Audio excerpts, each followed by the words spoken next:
Captain Hunter coming at you again, and I wanted to jump in here for a quick moment here to talk about a video, something that I think is really kind of important. Now, uh, I was listening to or watching a young lady, her video YouTube page, as you could probably tell by the title that was up there before, and that's her name is Pink Book Lessons, so that's the name of the channel.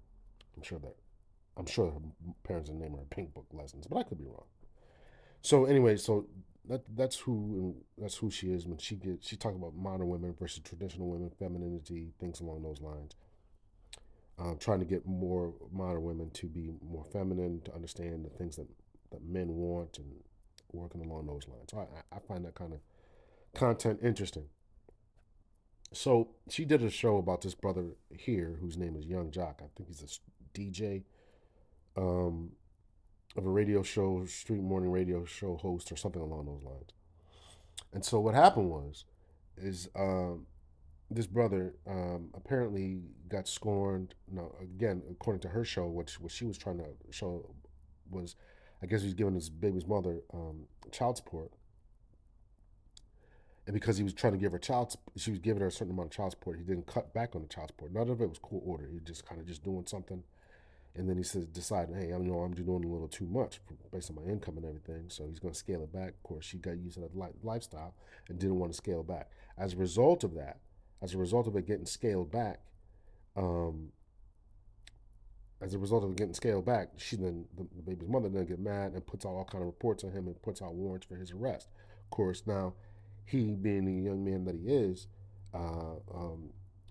responded in a certain way that I think that we all should take. Now, obviously, Pink Book Lessons took the scorn mother approach, but me as a law enforcement official, I'm going to take and show you how young black men really need to respond. So if you got an uncle, if you got nieces and nephews and cousins and sons and all that, tell them to watch this video about how this brother reacted to when and if the police stopped him, detained him, went to arrest him, and all that. I mean, we could talk about what the police did and did not do right, but the most important thing is how he responded. Right, a lot of these videos about people being stopped, searched, arrested, tased, ultimately killed are because of the resistance that is offered. This man didn't know that was going on, but yet he responded in the right way. So let's get into the video. So yeah, man, I was actually sponsoring an event for the mayor of South Fulton, and I was going home to get dressed, and a lot of police department pulled behind me, and they ain't say nothing. He just walked up to the car. Now, interesting enough, I'm sitting here like, well, what you put me over for? He never said nothing. He just grabbed me and said, I rolled down the passenger window. The female officer said, yep, that's him. What? Yeah, I was like, what? Then he came to the driver though, and he was like, so I'm actually get out of the car. I was like, all right, I got a car. He just put handcuffs on me. Right. Then he was like, you might have a warrant. That was it. That's all he said. Then he put me in the back of the police car. They drove me out, took me to Rice Street.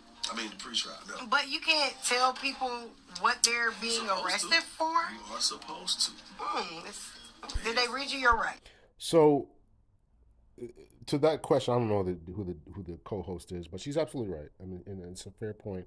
So the officer had told you what it was for. Now I'm going to tell you why the officer didn't do it, or why sometimes they don't do it. Because sometimes they think that people are playing games, or they think that if I can get the person in handcuffs first, then I can tell them what's after that, right? If I tell them I got a warrant, or tell them I'm going to arrest them, or tell them whatever, then it's going to be an issue and a fight and a resistance, and sometimes they're seeking to avoid that. Should they tell people? And he did tell them. He did tell him after he was in handcuffs that you may have a warrant. Now, you should have said you have a warrant for X. He should have said that. If this whole story is true, right? We're taking his side of the story. We obviously don't have the officer's side of the story. So that's how it goes down a lot of times. Is that the officer wants to get the person controlled first, and then tell them what the charges are. We do that because we want to limit and minimize our resistance. So let's just figure this out here, and we'll go from there. Now, so that's what happened, and that's why the officer did what he did. No, never did. I never heard the rights. You didn't hear the Miranda? Never. Get Never the. did. Okay, so here's another thing too. Um, the Miranda rights, right? You have the right to remain silent. You have the right to an attorney. Anything you say can't be used against you in the court of law. If you understood these rights and all that kind of stuff. Listen, those are only when you're being interrogated, right? There's two things that have to be that trigger, as we say, Miranda rights. One is being interrogated, right? And you have to be in custody, right? It's really in custody first, right? At the police station, in the place where you cannot leave. You're not free to leave, right? And then you're being interrogated. So in this case, brought to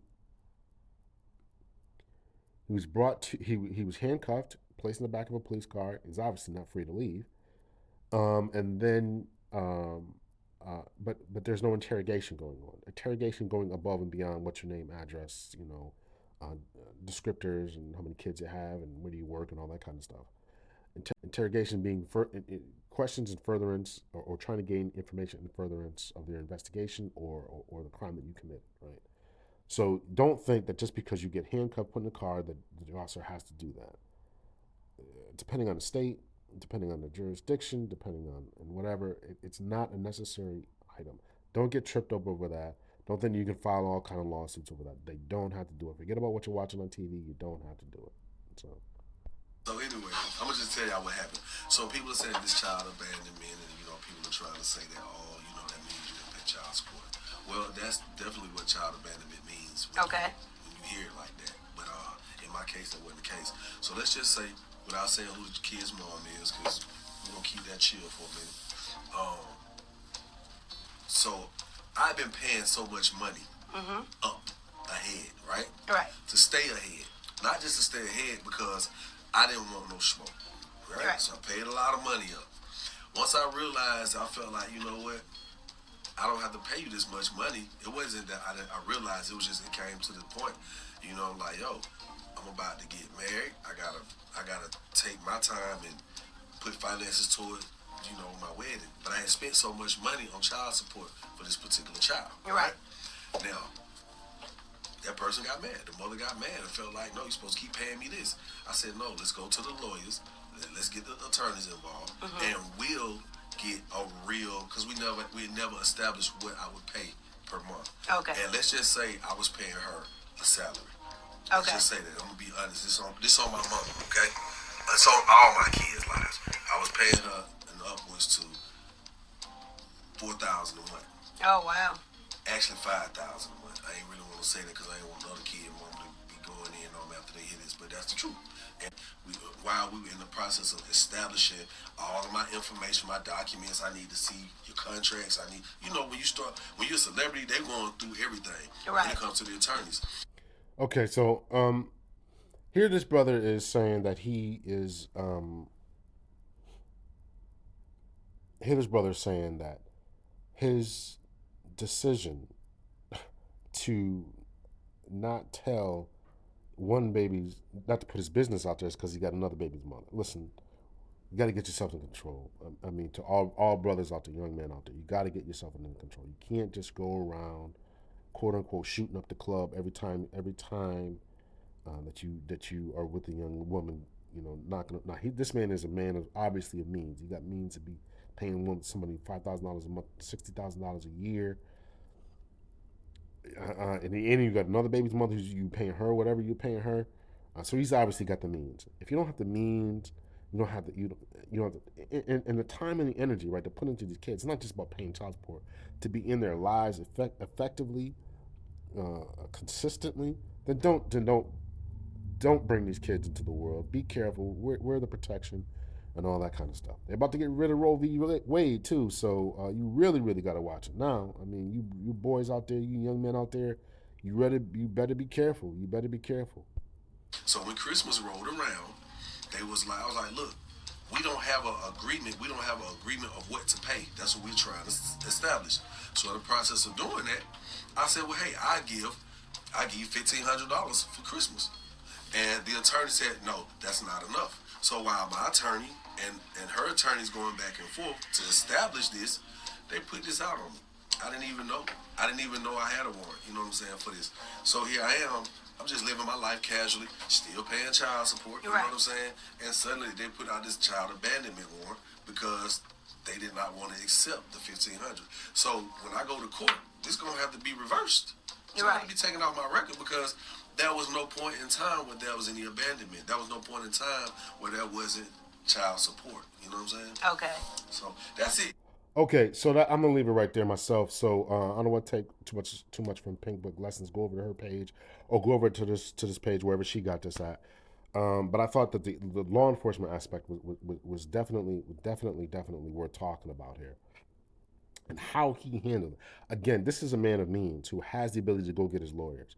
But to all the young brothers out there who don't have lawyers, who don't have the means to, number one, afford to pay the amount of money that he's paying, the amount to pay these lawyers to get you in and out of trouble and all that, to make sure that he's going to try to get his record expunged and all that kind of stuff. And look how easy it is for young ladies, or for anyone really, right? For anyone to put out this child abandonment warrant. I don't know where this was. I don't know where this is. I don't know where he's from or where this state is, whether it's Atlanta or what. But it's so easy to swear out an affidavit, swear out some statements, go to before a magistrate, have it signed, and then put a warrant out for someone's arrest, and then the next thing you know, you're in that situation. So don't put yourself in that situation. How do you not put yourself in that situation? Don't have a bunch of kids out of wedlock. That's number one.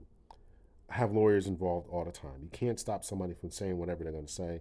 If you do, make sure. If you do, I want to really stress that the way to go about this, and if you think that you've done everything wrong, like he said, he's just going about his life. He's still paying everything. Everything is cool, right? If they know where he lives, they know all this kind of stuff, right? It's not like they can call his brother up on the phone and say, "Listen, you got a warrant.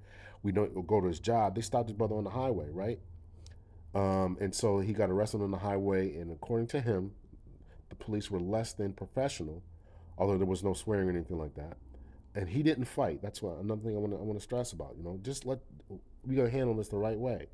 He has something to lose. Too many of our young men have nothing to lose, and that is the issue. That is the problem. Too many of our young men have nothing to lose. I've always said, and I'm going to continue to say, that the middle class are the ones who really suffer the most from any type of laws. Why do I say that? Because if you're poor, you have nothing to lose, right? What do you care? I don't have anything to lose by following these laws. I might as well rob this bank. I got nothing to lose, right? I got nothing else going on anyway. If you're rich, you can buy your way out of problems. You can hire a couple of lawyers and high-powered lawyers and all that. But it's the middle class person who's living kind of paycheck to paycheck, between that $40,000 and $90,000 a year range, right? Those are the people who are really kind of in a trick about this. So that's this brother.